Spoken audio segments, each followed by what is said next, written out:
Assalamualaikum warahmatullahi wabarakatuh. Kali ini kisah datang dari seorang janda yang telah ditinggal mati oleh suaminya. Dia adalah seorang penjual jamu.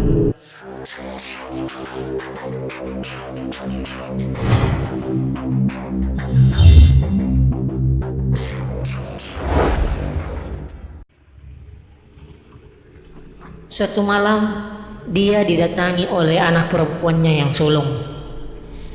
Anak ini menyampaikan bahwa besok adalah hari terakhir pembayaran uang bangunan dan SPP. Jika sampai besok tunggakan uang bangunan dan uang sekolah tidak dilunasi, dia akan dikeluarkan dari sekolah. Tentu ini akan membuat kecewa sang ibu. Ibu penjual jamu ini terkejut mendengarnya. Sesaat, seolah dunia menjadi gelap. Dia kebingungan dan tidak tahu harus berbuat apa.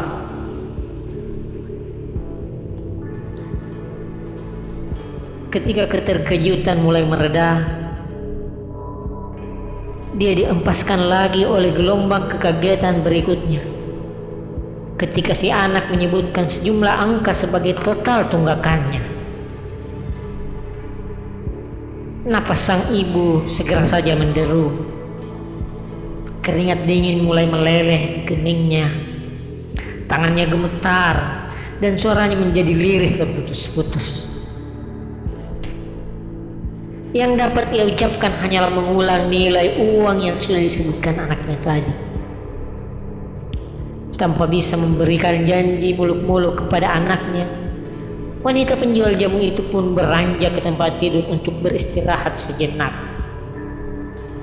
Akan tetapi, alih-alih dapat tidur dengan nyenyak, semakin dia mencoba mengenyamkan mata, semakin gelisah pula dia dibuatnya.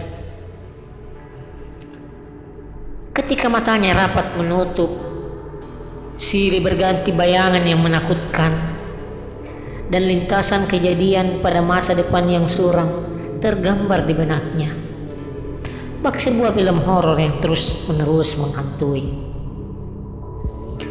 Dia pun berusaha menenangkan diri dengan membetulkan posisi tubuhnya, dan berkali-kali dia menarik napas dalam dan menghembuskannya panjang-panjang.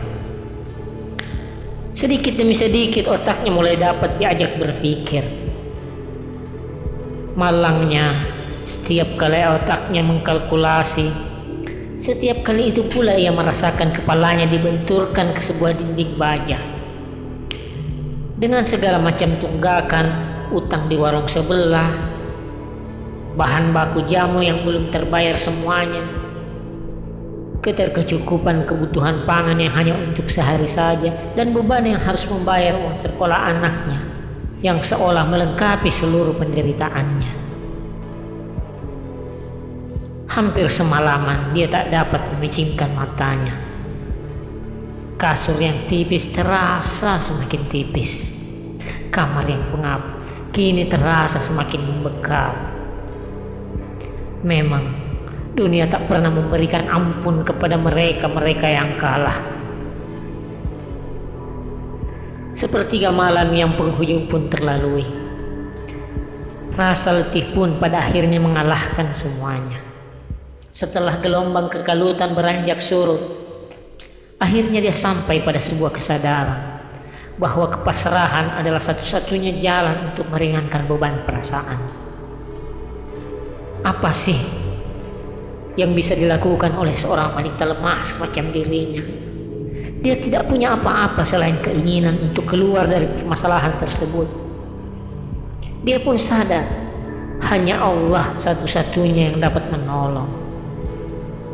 Ketika jalan sudah buntu, ke kiri jurang, ke kanan jurang, tidak ada lagi yang bisa dimintai pertolongan selain Zat yang mengatur segalanya.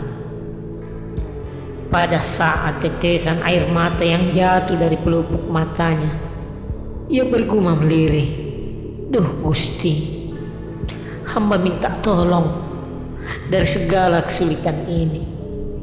Tidak ada yang dapat menjadi tempat bergantung selain kepada Allah. Dibelainya kepala sang anak yang tertidur di sampingnya perlahan. Damai terasa menyergap bersama dinginnya malam yang gelap. Dalam lelah, si ibu tertidur setengah berkelekan di tepian ranjang kayu. Tidur yang teramat singkat, 30 menit saja mungkin lamanya. Ketika azan subuh dari musola sebelah berkumandang, sang ibu merasa lebih segar.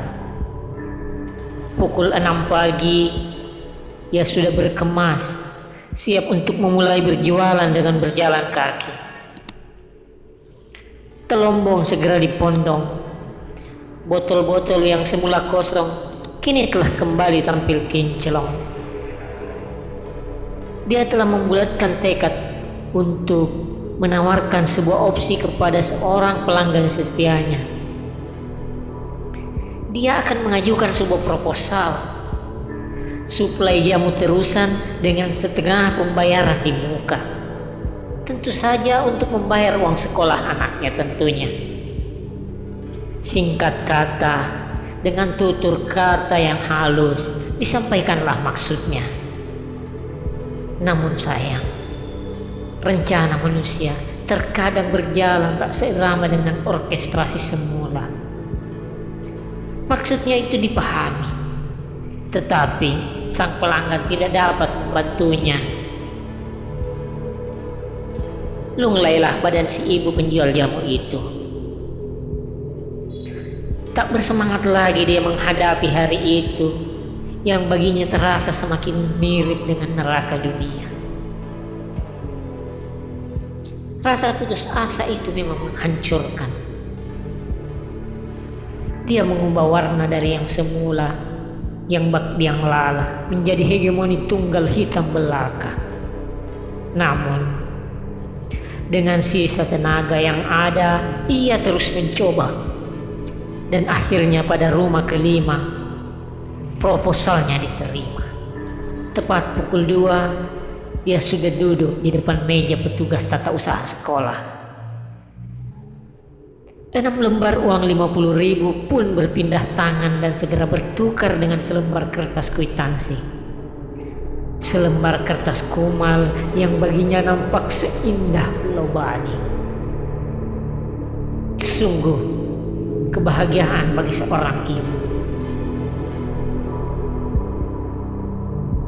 Yahya bin Mu'az Ar-Razi pernah berkata, barang siapa yang hatinya dihadirkan oleh Allah kalau berdoa, niscaya doa itu tidak akan ditolak.